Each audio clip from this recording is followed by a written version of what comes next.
Assalamualaikum warahmatullahi wabarakatuh. Bismillahirrahmanirrahim. Alhamdulillahilladzi anzala ala abdihil kitaba wa lam yaj'al lahu 'iwaja. Amma ba'd. Hadratal mukarramin, para pemirsa yang kami hormati, di dalam rangka peringatan nuzulul Quran ini kami akan menyampaikan beberapa hal. Yang pertama adalah apa yang dinamakan Al-Quranul Karim.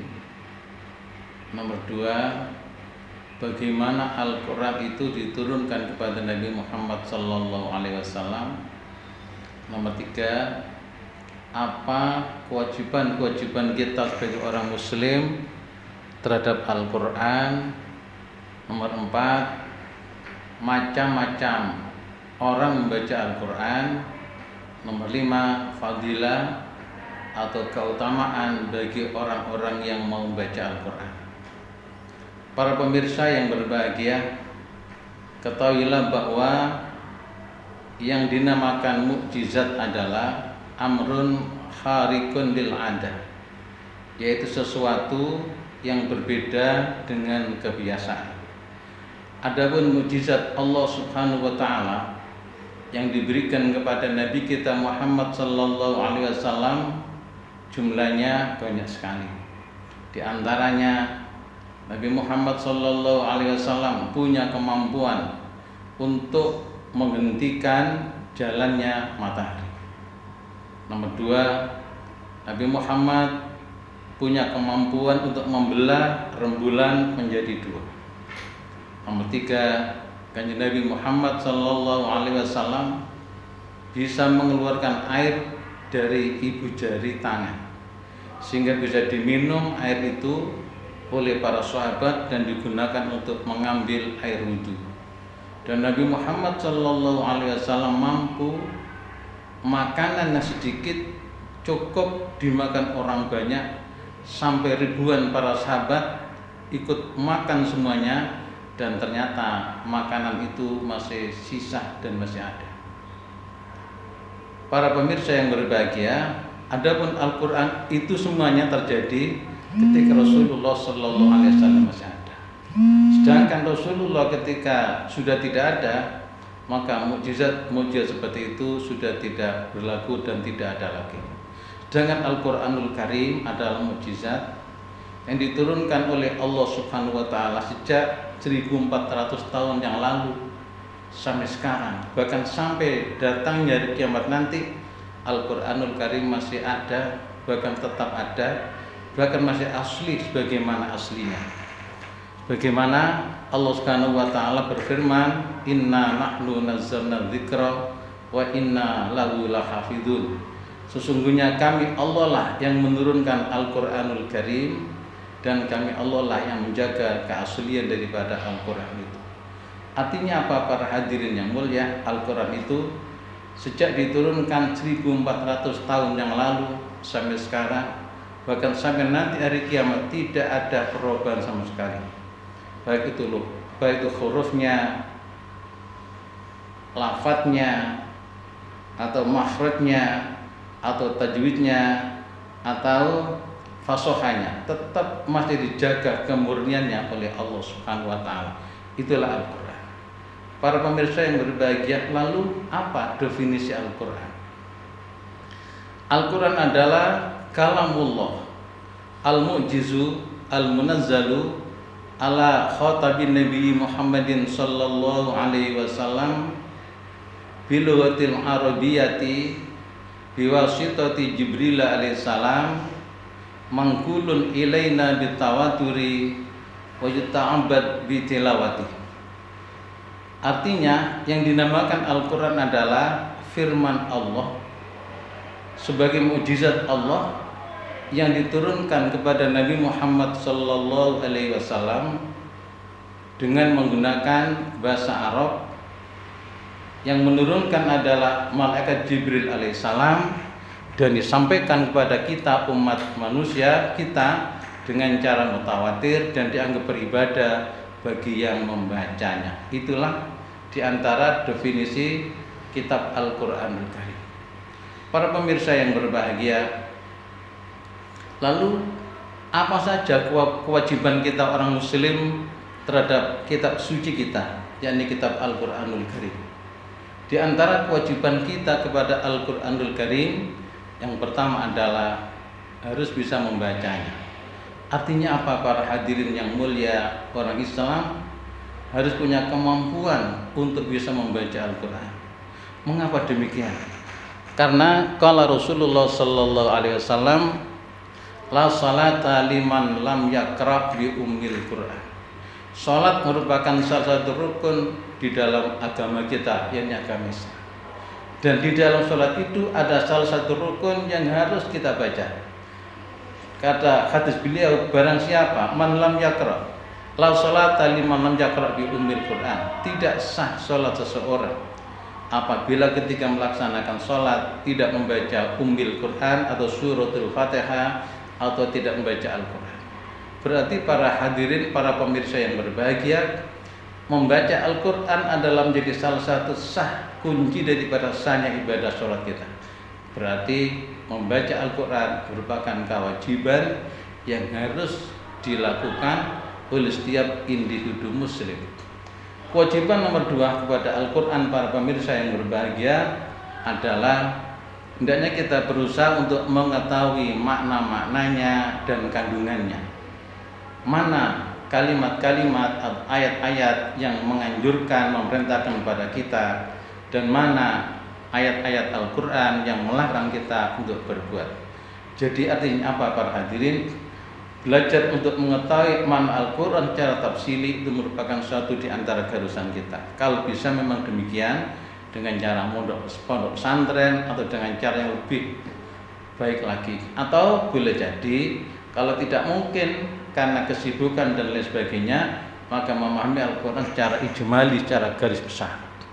Itu kewajiban yang nomor 2. Adapun kewajiban kita pada Al-Quran yang nomor 3 adalah mengamalkan dan mempraktekkan. Kama qala Rasul, taraktu fikum amrain. Aku tinggalkan pada kamu sekalian 2 pusaka, yaitu Al-Quran dan hadis. Artinya apa para hadirin yang berbahagia? Hendaknya kita di dalam berperilaku, akhlak kita, cara ibadah kita, cara muamalah sosial kemasyarakatan kita, cara ibadah kita, cara berbangsa dan bernegara kita harus sesuai dan cocok dengan isi kitab Al-Quranul Karim. Apa yang kita lakukan, apa yang kita ucapkan, apa yang kita pikirkan, semuanya harus terpantau, terkontrol sesuai dengan isi kitab Al-Quranul Karim, para hadirin yang mulia. Pemirsa yang berbahagia, kewajiban kita yang nomor 4 adalah mendakwakan dan mensyiarkan kepada orang lain.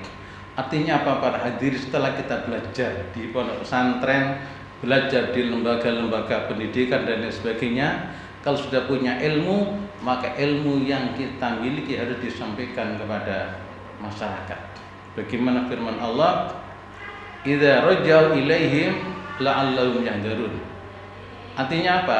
Orang-orang yang menuntut ilmu apabila kembali ke umat, ke masyarakat, maka berilah peringatan kepada mereka.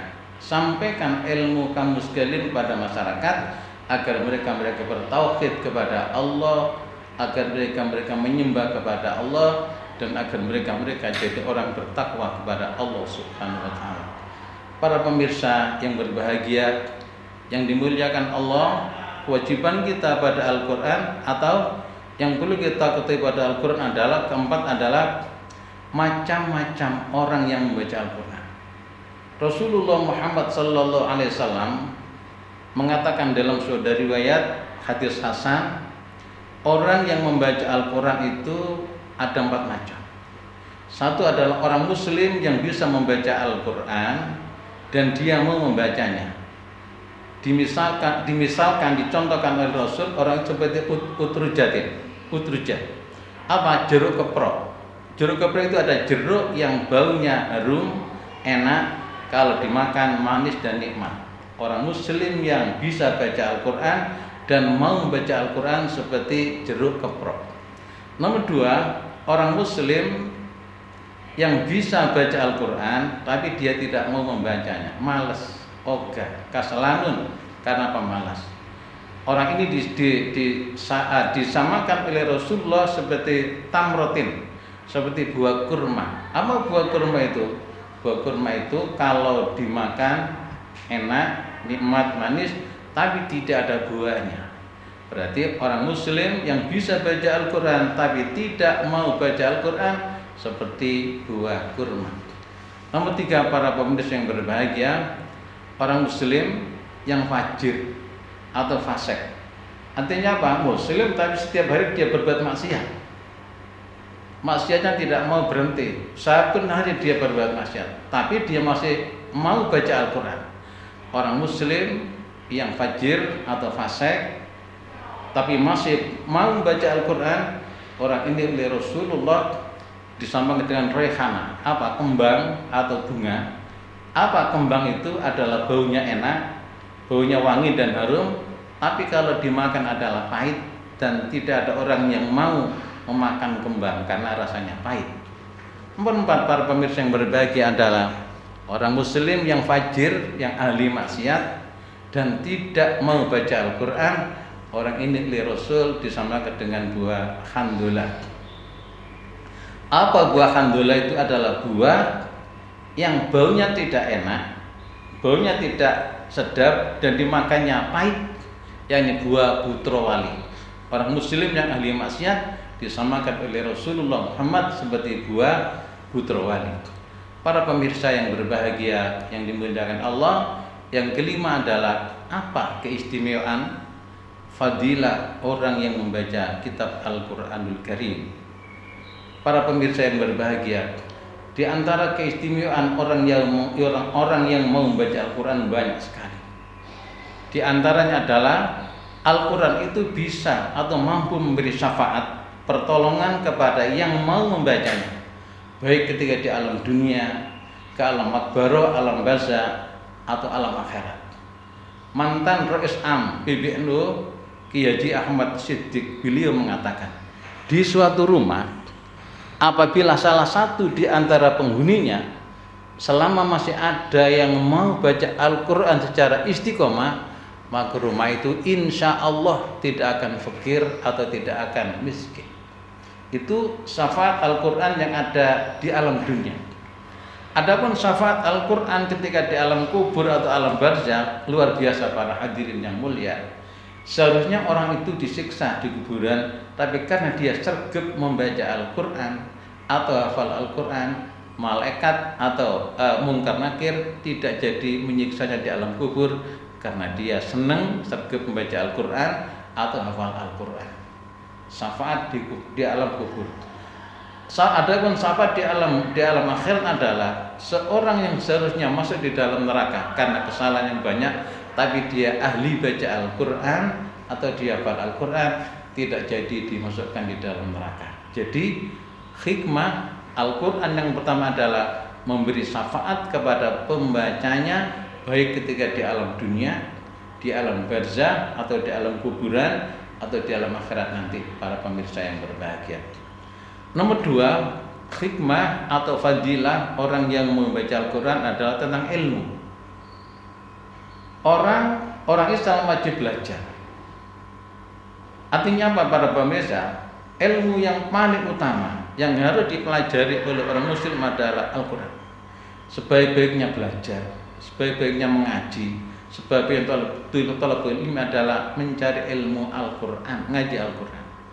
Dan sebaliknya para pemirsa, sebaik-baiknya ilmu yang diajarkan oleh guru adalah ilmu Al-Quran, dibandingkan dengan mengajar bahasa Inggris, bahasa Arab, bahasa Indonesia, dan ilmu-ilmu yang lain. Masih lebih utama guru mengaji Al-Quran. Oleh karena itu, kalau bisa, selain menjadi guru Al-Quran, jadilah guru lain-lain, seperti guru Al-Quran juga guru bahasa Inggris, guru Al-Quran guru bahasa Arab. Jadi itulah diantara belajar. Ilmu yang paling utama adalah belajar ilmu Al-Quran, mengajar yang paling utama adalah mengajar Al-Quranul Karim. Nomor 3, para pemirsa, diantara hikmah atau fadilah orang yang mau membaca Al-Quran adalah Ada satu riwayat yang hadis ini khasan para hadirin yang berbahagia. Orang atau anak alim baca Al-Quranul Karim, dia bacaan Qurannya bagus, dan dia hafal Al-Quran dan mengamalkan isi kandungannya. Jadi antara bacaan, amal perbuatan betul-betul dihayati dan dinikmati, sehingga betul-betul jadi orang yang Qur'ani. Lah, orang seperti ini di akhirat nanti para hadirin yang mulia dipersilakan oleh malaikat Ridwan, udkhul fiyah, persilakan kamu masuk di dalam surga. Lalu orang ini mengatakan, "Enggak malaikat, saya enggak mau masuk surga." Loh, kamu di dalam surga. Lalu orang ini mengatakan pada malaikat penjaga surga, "Malaikat, saya tidak mau masuk di dalam surga kecuali tangan kanan saya menggandeng bapak saya, tangan kiri saya menggandeng ibu saya. Kalau saya dipersilakan masuk di dalam surga bersama dengan bapak ibu kami, maka kami akan masuk di dalam surga bersama-sama dengan mereka malaikat. Tapi kalau tidak diperkenankan bersama dengan bapak ibu kami, lebih baik kami tidak mau masuk di dalam surga." Lalu malaikat ini konfirmasi kepada Allah Subhanahu wa taala. Akhirnya apa para hadirin, para pemirsa yang berbahagia? Orang ini dipersilakan masuk surga bersama dengan bapak dan ibunya, daripada orang ini masuk di dalam neraka, nanti akibatnya fatal. Mengapa? Kan neraka apinya akan mati kalau orang ahli baca Al-Quran ini sampai masuk di dalam neraka. Akhirnya dipersilakan masuk di dalam surga. Syafaatnya anak yang ahli Quran, anak yang hafal Quran, anak yang mengamalkan isi Al-Quran, masuk bersama orang tua, ibu bapaknya di dalam surga. Sebabnya gara-gara fadilah daripada Al-Quran Karim itu sendiri. Demikian para pemirsa yang berbahagia, yang bisa kami sampaikan beberapa hal yang terkait dengan Al-Quranul Karim. Mudah-mudahan kita semuanya dijadikan Allah Subhanahu wa taala ahli Al-Quran, ahli mengamalkan Al-Quran, ahli mendakwakan Al-Quran. Akhirnya kita semuanya menjadi orang yang sukses di alam dunia dan sukses di alam akhirat. Ihdinas siratal mustaqim. Assalamualaikum warahmatullahi wabarakatuh.